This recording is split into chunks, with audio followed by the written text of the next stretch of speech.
So we're joined from San Marcos, Texas, by my friend Krissica Harper, Yes. founder of Court 31, uh, educational consultant, KLH Enterprises. KLH Enterprises. I want to make sure I said it right. We thank you so much for taking some time for us. This is our college career readiness class here at Velma Jackson. I've got a room full here with me, and we're in the management entrepreneurship career cluster. And we're recording this for all of our friends in Madison County Schools, Rosa Scott, Madison Central, Ridgeland High School, Germantown High School, the Academic Options Center, and our YouTube channel. So thank you so much for taking some time for us. Thank you. Thank you, Mr. P. Thank you so much for having me. I am so grateful, blessed, honored to be with y'all this morning. I've watched, like I said, I watched a few of the other videos and I was writing copious amounts of notes from all of the men and women who have joined already. And so I just consider it a privilege to add hopefully to a few more lines of notes for the students and those that are watching. So thank you so much. Well, awesome. Now, give us a little background. You're originally from Texas. Mhm. I know you played college basketball at Texas Southern and at Henderson State. We'll Yes. let you make it because this is Jackson State territory here. I've got a room full of Tigers. Tigers and a few Alcorn State Braves fans, Okay, and then awesome. played at Henderson State. But since Mhm. um, but since I have so many athletes here with me, Yes. Yes. talk about that experience as a student athlete, as a college student, Ooh. because high school student athlete and college student athlete are night and day. They may have you may be skilled enough athletically to be a student athlete in college, Right. but it is a whole different level of commitment. So Right. talk about that transition that you had, being a high school athlete and then being a college athlete. Wow, absolutely amazing question. So, y'all, I played basketball and I was the point guard. And I know I look tall on camera, but I'm 5 foot tall. Okay, I'm 5 foot tall.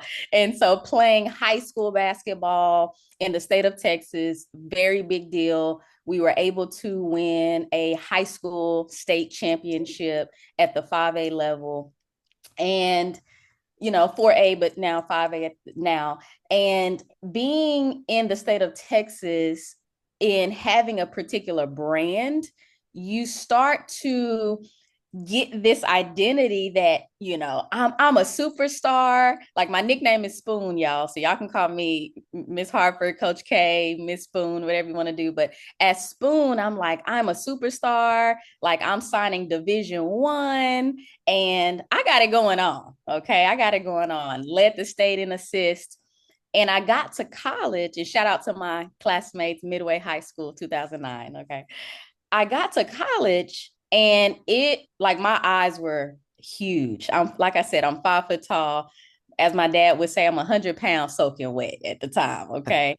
And so I get to Texas Southern in the swag Division 1 dream opportunity. And the girls are much bigger. As they say, these are grown women right now. And I'm getting banged up.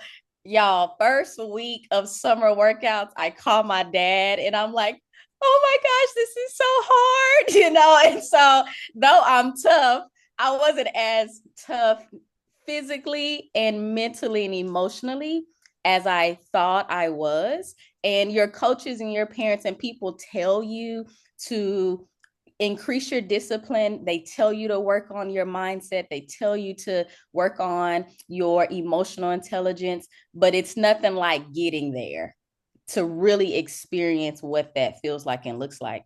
And so it was a whirlwind in terms of my transition. I wasn't playing as much as I thought. And so that impacted my confidence.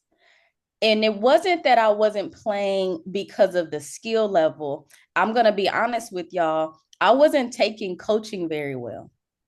I didn't know what it felt like to not be the girl, to not be the superstar. I didn't know what it meant to really juggle academics as well as the athletic requirements. There you go. Okay, y'all. And so in high school, and I hope that y'all want me to be honest. In high school, we got a lot of leeway as athletes in high school. And not to scare y'all, but I got to be honest because I'm a college professor now. High school teachers, I'm a former high school teacher. We want you to be able to get through things well. So we are giving the extra credit. We're allowing you to turn in something 4 and 5 a week or 2 weeks late. And it's not that in college professors don't care as much. It's not that. But there has to be a certain standard that is raised when you come to college because we're preparing you for adulthood. So I wasn't used to having to stay on top of my academics as much in college as I as high school. So those are some of the things that were going on the first year. And I must add, Mr. P, because I know we have to get to a lot of questions. I must add that I actually had so much difficulty with my arrogance and my ego that I quit the team in the middle of the season. I have to be honest and not omit that part that it got so heavy for me that I left Texas Southern women's basketball this time over 15 years ago. It was like January, February in the middle of Well, conference. it's just a matter of understanding that Mm-hmm. uh, the coaches are under a lot of pressure. Their job is on the line.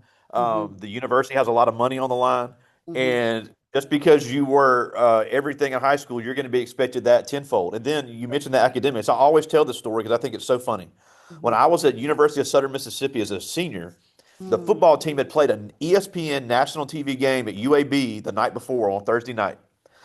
It's 8 o'clock the next morning, and I'm walking across campus, and here walks Marvin Young, who had taken a punt to the house that night, the night before. And I'm like, dude, seriously? He goes, man, I couldn't miss this test. And this is somebody that had taken a punt on national TV to the house the night before, and he's walking across campus because he had to take care of Right. his academic obligations. Right. And they didn't care he's on the Eagle Walk now at Southern Miss as a legendary player, but that Wow. professor didn't care who he was. So that is, Wow. we got some athletes today that didn't come to school when they had a game last night. You They can't do that in didn't. college. Mm-mm. No, and no, y'all. And I'm so glad Mr. P said that because I remember being at Texas Southern where the night before you have to give your college professors not necessarily give them your schedule, but let them know what's happening. And if you come back before the test, like the night before, you may have came back a little late, but if you're back and their class is at 9 or 10, they're expecting you to still come. And I remember in high school being able to tell my teachers, I'm so sleepy. We got back at 11 o'clock last night. And they're like, it's okay. I understand. And I don't fault the high school teachers because we're trying. We were trying to help students. We're trying to give you a little grace and mercy. But in college, it's a little different because guess what, y'all? As an adult, when you have requirements on your job, your supervisors, your directors, your company, they need you to still take care of business no matter what. And that's what that transition is about. It's helping you with those things that we will need as adults, aka as parents. If you ever want to be a parent, if you ever want to be a spouse, not just in your career, but there are things that in your adulthood that you learn in athletics that are applicable to these other titles that you will hold in your life. Yes. Absolutely. Now, when you left Texas Southern, you went to Henderson State in Arkansas, Yeah. and then got multiple degrees, and you've Mhm. parlayed that now into running your own business. And I have kids all the time tell me, I want to be an entrepreneur. I want to be my own boss. I want to make my own rules. Yeah. And they don't have any idea how to start a business. And you could have a great idea. You can be very skilled at something, but that Mhm. doesn't make you a great entrepreneur. And Right. another funny story I tell is on this same platform, I had a doctor. She's the only black pediatric GI doctor in the state of Mississippi, and Oh, she had the same feeling. I want to open my own practice. I want to be in charge of the care. And she said, I opened it up and realized I knew nothing about running a business. yeah. Yeah. So you could have all the training in the world and a skill. Running a business is a whole nother skill set in itself. Right. So because I know I have some in here that are kind of interested in entrepreneurship, and it Yes. can be the ultimate freedom when it comes to building generational wealth, to Yes. building a brand, especially for those who want to have a family. It gives you that flexibility to do that, but it takes an amazing amount of planning and an amazing amount of time management. So Mhm. talk about the entrepreneurship side of you Yes. used your experience as an athlete to be a Mhm. successful business owner. Absolutely. Thank you for that question too. So in 2015, here's how this even started. I never set out to have this title of entrepreneur or business owner. I never set out for any of that. In undergrad, I started out majoring in dietetics because I am very passionate about wellness, particularly around nutrition. I grew up in an environment where people had diabetes, they had high blood pressure, dealing with cancer, obesity, right? And so that's how I grew up. And even though I was in athletics, I could have potentially went down that road because of some of the choices that we made in food and in our neighborhood and family. And so I started out in dietetics, graduated from undergrad, but before I have to tell this story first because this matters to why I started the type of business that I started, y'all. Because you can't just start out, I want to be my own boss because you don't want to listen to somebody, or I want to be my own boss because you think you can wake up any time of day. And so I have to share the why and the reality of it first. In undergrad, I came across my first very difficult nutrition class at Henderson State University, but I was taking it at Ouachita Baptist University, which is across the street from Yeah, right Henderson across the street. Yeah. in Arkadelphia. And so we didn't have the Yeah. class, and so we partnered with OBU. And hopefully, and I want y'all to write these two institutions down. I know you're in the state of Mississippi. I got roots in Mississippi. So I'm not trying to bring you out of Mississippi, but it's important to learn about new colleges and universities because you never know what opportunities can be out there. So Henderson State University, Arkadelphia, Arkansas, and Ouachita Baptist University, Arkadelphia, Arkansas. Both Both have divisions. great Division II athletic programs. Great. And we have a lot of NFL players coming out of Henderson, if there's any football Yeah. players, and Ouachita Yeah, has. the Great American Conference is an Yes. excellent athletic conference for all sports. Thank you. Thank you, Mr. B.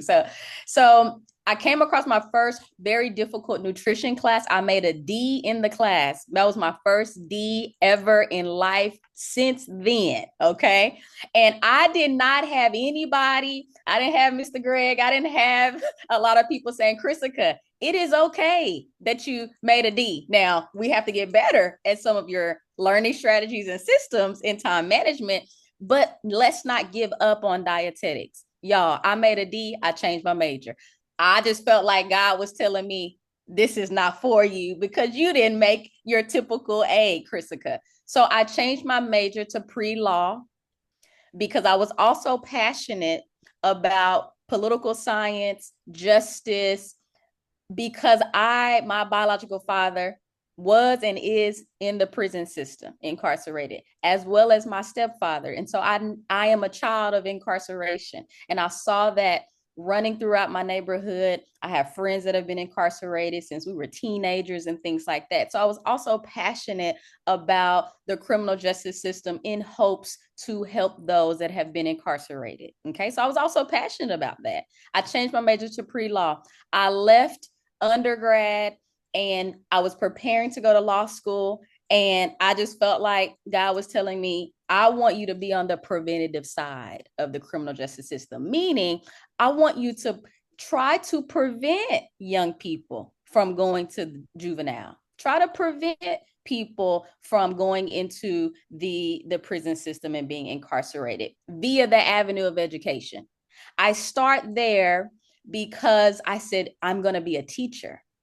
I believe that I can impact young people and help them with opportunities via education, athletics, etc. So here comes my teaching path, y'all. 2015, this happens. Someone said, Krissica, can you come talk to a group of kids? And I said, sure. I love college, y'all. I hope you hear my excitement. I love college. I love being in school. I'm getting my PhD now. I don't want to stop. Okay. Kept getting degrees. And the lady asked me, y'all, she said, how much do you charge? And I said, I'm like, charge? I'm just talking to the young people. I'm just talking to my young brothers and sisters. I'm just doing what I love to do anyway, talk. And I'm like thinking about it. I'm like, I don't know. So I get on Google, y'all. Mind you, no business ideas, nothing. I'm going to be a teacher and all the things. And I looked it up and I just put out a number. I said 400 because I saw like a lot of prices on the internet. I said 400. She said, that's too low. I'll pay you $800. You Y'all, should have at heard the the time, reaction you should have heard the reaction you just got when you said that. y'all, y'all, $800 to come talk. I spent 2 hours with the young people. And in my mind, at that moment, I had no idea. Y'all, growing up, my teachers used to have to move me all across the room because they would tell my mom, Krissica talk to everybody in the class. I can't move her no more. We just got to work on her not talking so much in class. Okay. So that's when I knew. I said, God, I think I have something here. Now, I was raised in church and I'm Southern Baptist, as they say, little Southern Baptist, little Methodist. So I knew that like oratory skills were a thing. You know, you raised to talk and things like that. You do your Easter speeches, y'all, all that matters. Okay.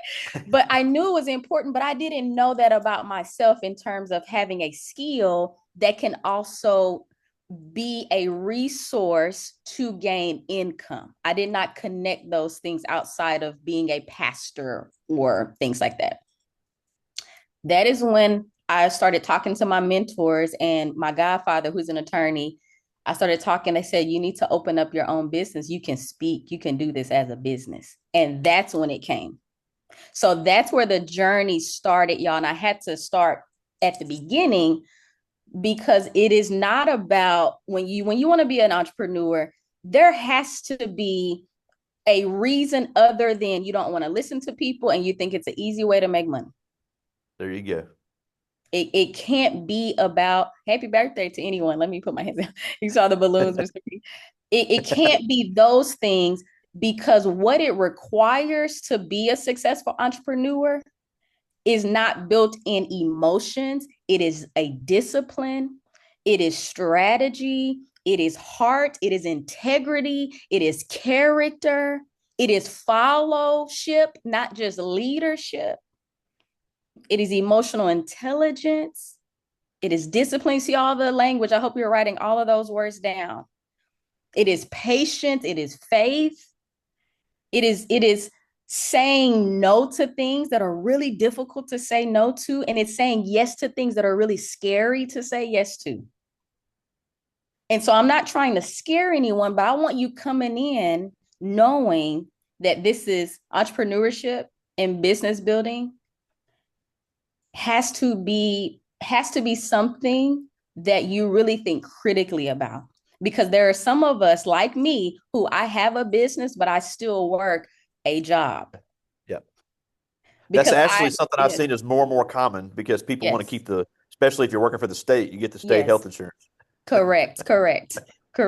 So it is really, Mr. P, it is really knowing who you are and how you operate. And so I know you mentioned the athletic transition. If you're someone has to make you get up in the morning to go work out, to do extra, you're not ready for entrepreneurship. There If you you're go. someone or a business, not about just owning your own business, but just business things. If you're someone that you don't listen to your coach well, like me at one point, if you're someone you can't take feedback from coaches well, you get an attitude, you're not ready for business. No one will want to work with you, work for you, or work alongside you. If you're someone who you're not willing to do the extra, you're not willing on the bench or in the dugout, you don't clap for your teammates when you're not doing as well, but they're doing really well and you don't want to celebrate them, that's not going to make a good businessman or businesswoman, because you're not someone that can hold someone's hand. You see all the things that I'm referring to. That is what I also learned in athletics. So everything you're learning in athletics and everything that your teachers and your coaches are working with you on, they've noticed something about you and they're trying to work with you on it. Those are the things that you really have to pay attention to, because they're going to come out in business if we don't work on them now. And you're always going to be learning for the rest of your life. So it's not about a level of perfection, but I wanted to share that. Mr. P, is Now, there before I get any to more their questions? questions, before I get to Mm-hmm. their questions, I did want to talk about one quick thing because I know in Yes. your business you really help athletes navigate the NIL scene, Right. build their personal brand. But I think it's very important for every athlete to understand one thing: is Yes. they say, "I'm gonna go to the NIL, get the bag." Well, NIL is not guaranteed. Right. Scholarships are not guaranteed. When you Right. sign a scholarship, it is for 1 year. Yes. NILs have language in the contract that says if you are academically ineligible, you don't get that money. If you are Right. kicked off the team, you don't get that money. If you go to jail, you don't get that money. You Mm-hmm. can lose it in a matter of a eye blink. Mm-hmm. So this whole idea of I'm going to sign a scholarship and I'm set, it doesn't work that way. So just talk real briefly about Yes. the misconceptions about NIL and scholarships. Okay. Misconception first with scholarship. To your point, it's not 4 years. And a coach, not just you or your parent, a coach could come to you at the end of the season and say, thank you so much for all you did or your service or the impact that you've made, et cetera, et cetera. We're going to go a different direction. So that's number one. As your teacher just mentioned, it is not guaranteed. And just because you sign a division one, I also want to share this because this is a misconception. The only way you can get a really amazing scholarship or let's say financial package is at the division one level. I did not pay out of pocket at all. They took about a 500 from my Pell Grant, but I did not pay out of pocket or have to take out any loans at the division two level either. And this is not for everyone, but there are amazing scholarships at the division one as well as the division two. And if you are an amazing academic student, which I know you all are and can be, the division three and NAI and JUCO levels, utilizing academic opportunity funding can also be a great resource. So I want to share that about the scholarship piece. Okay. And so if you're in high school right now, go to your guidance counselors, apply to every scholarship that you can today, starting today, and every scholarship in the county and the state and nationally. And there could be amazing packages at every level. I first want to say that too. Now, with NIL, do absolutely not go to a school based off of a verbal promise of any coach at any level about NIL. Like, we can do this for you. We can do talk, as the quote, talk is cheap. Talk is cheap. They're saying that to a lot of people, and their job is to get student athletes in their institution, at their institution, or try to get the best and the brightest and all that. They have to do a lot of that. What you really want to look at, and I'm going to be honest, I'm not going to do the fluff. My dad used to always tell me, go to a school that if it wasn't for athletics, you would still go. Because you never know what can happen. You never know an injury. You never know a coaching change. Y'all, coaches are not going to consult with you. They're going to consult with their wife and their mentors and children about whether they want to stay at that job or not. So you have to also think about the same thing. What type of institution is this? If this coach leaves, would I still come here? So think about those other things as well, not just the athletic piece of it. And NIL at every level, there are amazing opportunities at every level, young people. It is about who you are, the type of student athlete, collegiate athlete that you are. Because I actually have a business where there are young people at colleges that you don't really know where the school is. And I have a female athlete right now. She's bringing in $3,000 a month from an NIL opportunity. Guess what level she's at? She's at the Division three level. Wow, that's awesome. Okay, this is not Division one. This is not University of Mississippi, Southern Miss, Mississippi State. None of that. Okay. She's at a school you probably never even heard of. And so NIL opportunities are everywhere and at every level. And right now, my homework to you is to start looking at NIL information on the World Wide Web and start looking at different athletes, looking at different content on LinkedIn. Make a profile if you haven't. Mr. Greg and I will help you do that later. I can come help the class if you want to, Mr. Greg, and start thinking about the different case studies so that you can start learning it.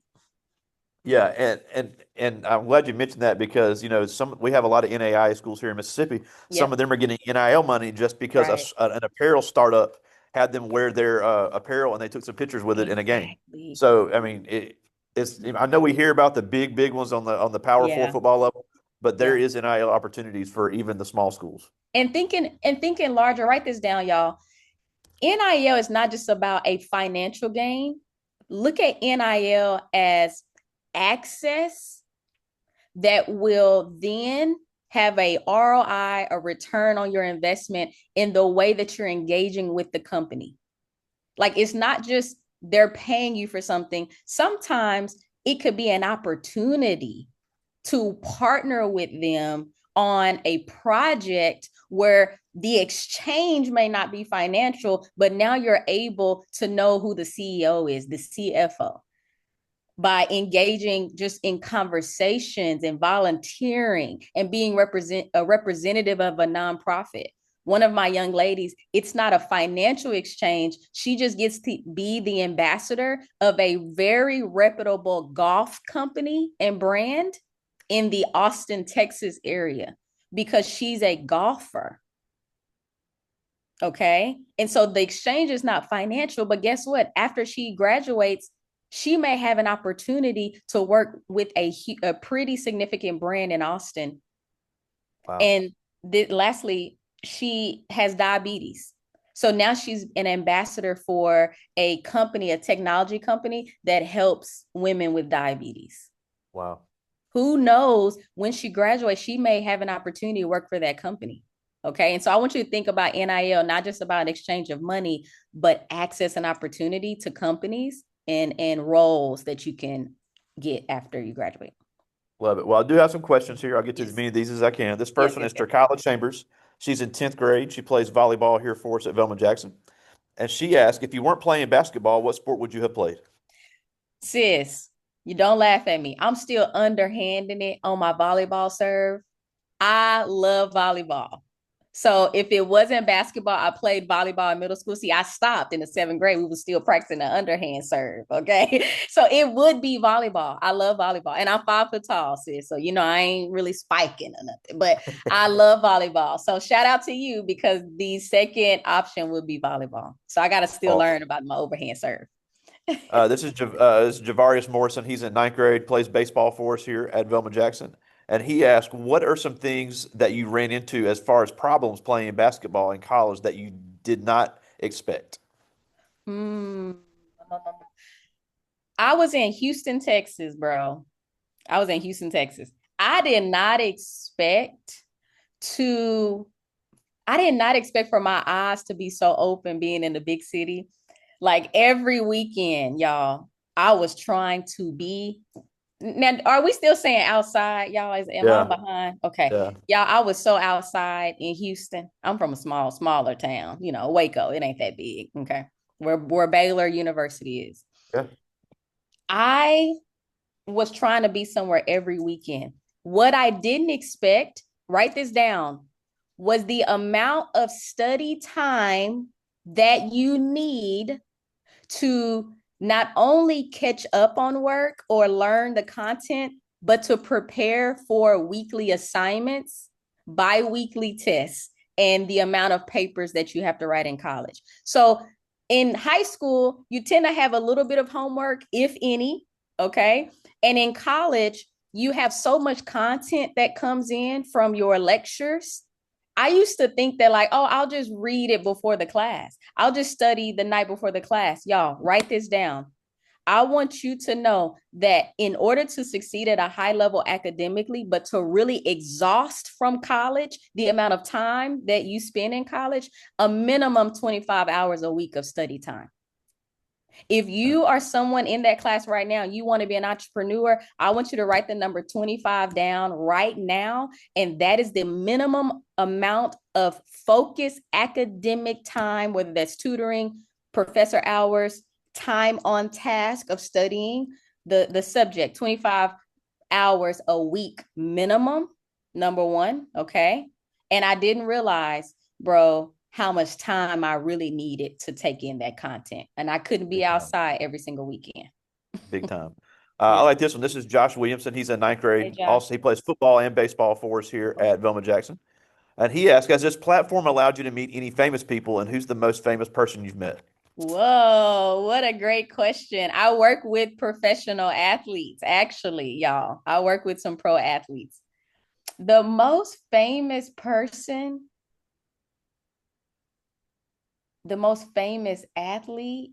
You know what? I'm gonna do something that because I'm named after Teresa Witherspoon. Okay, she's a Oh former man, that's WNBA before their player. time, but she That's made one of before the y'all most famous time. Okay. shots in basketball history in Yes. the Look WNBA up. Finals, the half court shot. Yes, look up Teresa Witherspoon, y'all, just to show us some love in women's Yeah, basketball. But she's whenever we get done, I'll show them that shot because I still remember yes. Can watching you that please live. please Yeah, show them the shot? It's the most amazing, one of yeah, the most amazing shots in basketball. I'm gonna say this because that's my shiro. Okay, the most amazing person for me and most famous is Teresa Witherspoon. wow. Teresa Yeah, Witherspoon. and she's still coaching. Yeah, she's Um, the coach. this is Jeremiah O'Leary, Hey, starting Jay. shortstop on our baseball team here, and he asked, "What was the biggest inspiration to become an entrepreneur?" Mm.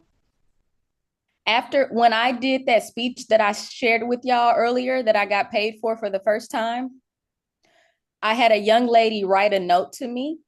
This is what really tipped. It wasn't the 800. This is what really tipped it over the scale because I've been through stuff in my life and we didn't have time to get through it. Okay. But a young lady wrote me and she said, Miss Harper, thank you. And I still have the note. Miss Harper, thank you so much for coming. Like you, I dealt with a little bit of depression and I've been thinking about committing suicide. And you helped me. You helped me see that I do have purpose, that God has given me a purpose here on earth. Incredible. And that is my why, that God has given me an opportunity and I'm still here on earth and I've been through what I've been through to still be able to do things like this and talk to young people and let them know they have a purpose and that they are not born by accident and that they can make an impact in their lives and other people's lives and leave this earth better than they found it. And that is why I do what I do. And that's what really motivates me and keep me focused. Love it. All right, I got two more. This is Tanaya Willis. She's in ninth grade. Thank Her you. brother currently plays football at Mississippi State, and another brother played at Southern Miss. So she's an athletic Okay. family, and she's Yeah. an incredible dancer as well. Okay. Um, but she asked, "What's the biggest risk you've taken?"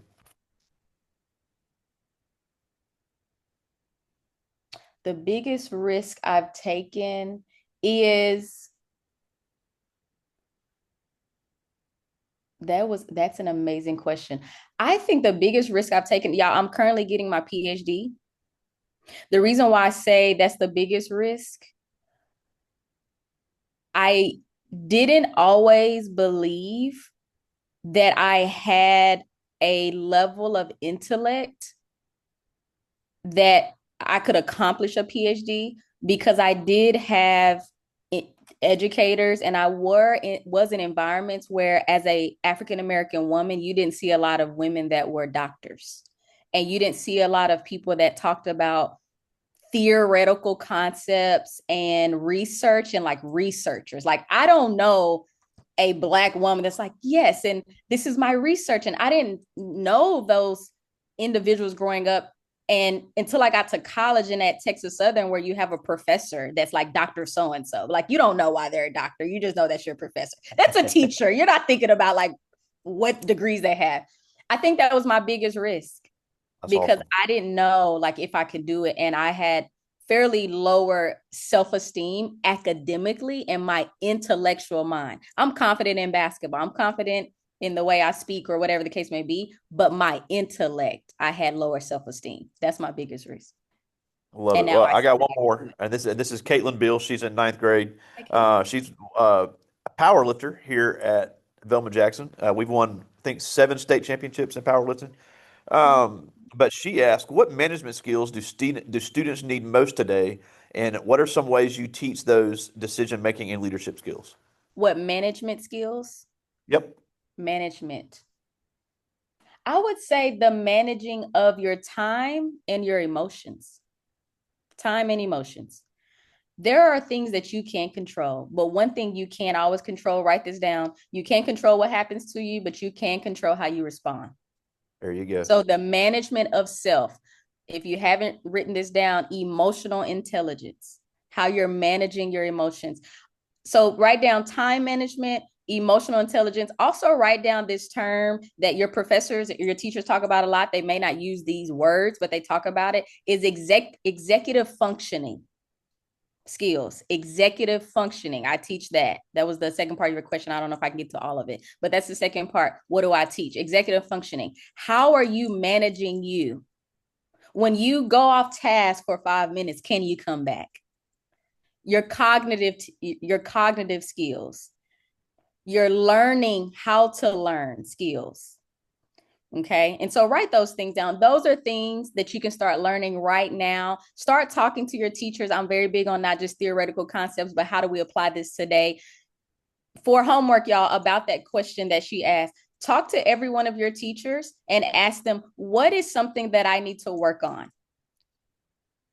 Okay. What is something that you see that I need to work on? And whatever they tell you, work on not taking offense. It is for data, not being defensive. It's for data. Write this down.